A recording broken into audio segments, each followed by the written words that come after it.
গোলাপ ফুল শেষ না গোলাপ ফুল। গাইস তোমরা তো ভাবছো জানো, ভাবছো কেন? তোমরা তো ভাবছো আমি হাসছি কেন, আমি কি পাগল হয়ে গেলাম? দেখো আমার পাগল। কপালে কে টিপটা উঠে গেল। টিপটা তো যাই হোক, টিপ ছাড়া আমাকে ভালো লাগে না দেখতে, তাও দেখো। তো এদিকে দেখো কাণ্ডটা কি ঘটাচ্ছে আমার দিদি। ভাই রে ভাই, দেখো কি সুন্দর গোলাপ ফুল বানিয়েছে। এখন বোঝা যাচ্ছে না, এই আগে ভালো দেখো। বোঝা যাচ্ছিল। মানে ও বানাতে চাইছে কি বলো তো, কি পরোটা, লাচ্চা পরোটা। লাচ্চা পরোটা বানাচ্ছে, ঠিক আছে?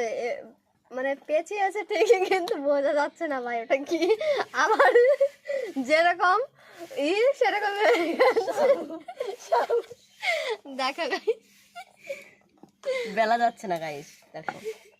মানে এটা কি লাচ্চা পরোটা আছে না কাচ্চা পরোটা?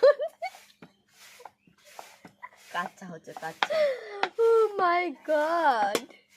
তো দেখো এইদিকে এখানে এতটুকু আটা আছে, আর এদিকে রুটি করা আছে। রুটি করলাম, এখন করা আছে না, এখন করলাম। এখন রুটি করলো, রুটি করে তারা এখন হচ্ছে লাচ্ছা পরোটা করছে, ঠিক আছে? আর লাচ্ছা পরোটা করতে গিয়ে নাজেহাল।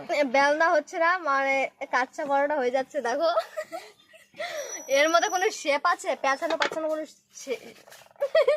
শেপ আছে কি? দেখো তো। ভাজলেই বোঝা যাবে, ছিললেই বোঝা যাবে। কি বলবো গাইস, দেখো এখানে লাভ হচ্ছে না কি হচ্ছে। আমি যেটা বলেছি ঠিকই বলেছি, কাচ্চা পরোটা। এটা আমার মেয়ের প্যাম্পাস, আমার মেয়ের প্যাম্পাস এটা। মা দেখে বলো তো এটা কি আছে? প্যাম্পাস না। বলো এটা লাচ্ছা পরোটা না কাচ্চা পরোটা? পট্টি আছে গলায় যে বাঁধে খাওয়ানোর সময়, নুল বললে যে বাদে না, খাওয়ানোর সময় বাঁধে। হ্যাঁ, ওটার সঙ্গে শুধু এখানে এখানে দড়ি লাগাতে হবে। একদম আমার মা একদম বুঝতে পেরেছে, ঠিক আছে? আর আমরা কি বলছি, লাচ্চা কাচ্চা।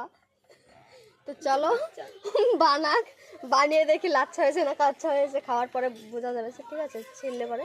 তো চলো টাটা। আমি আরেকদিন বানাবো, মানে আটা দিয়ে।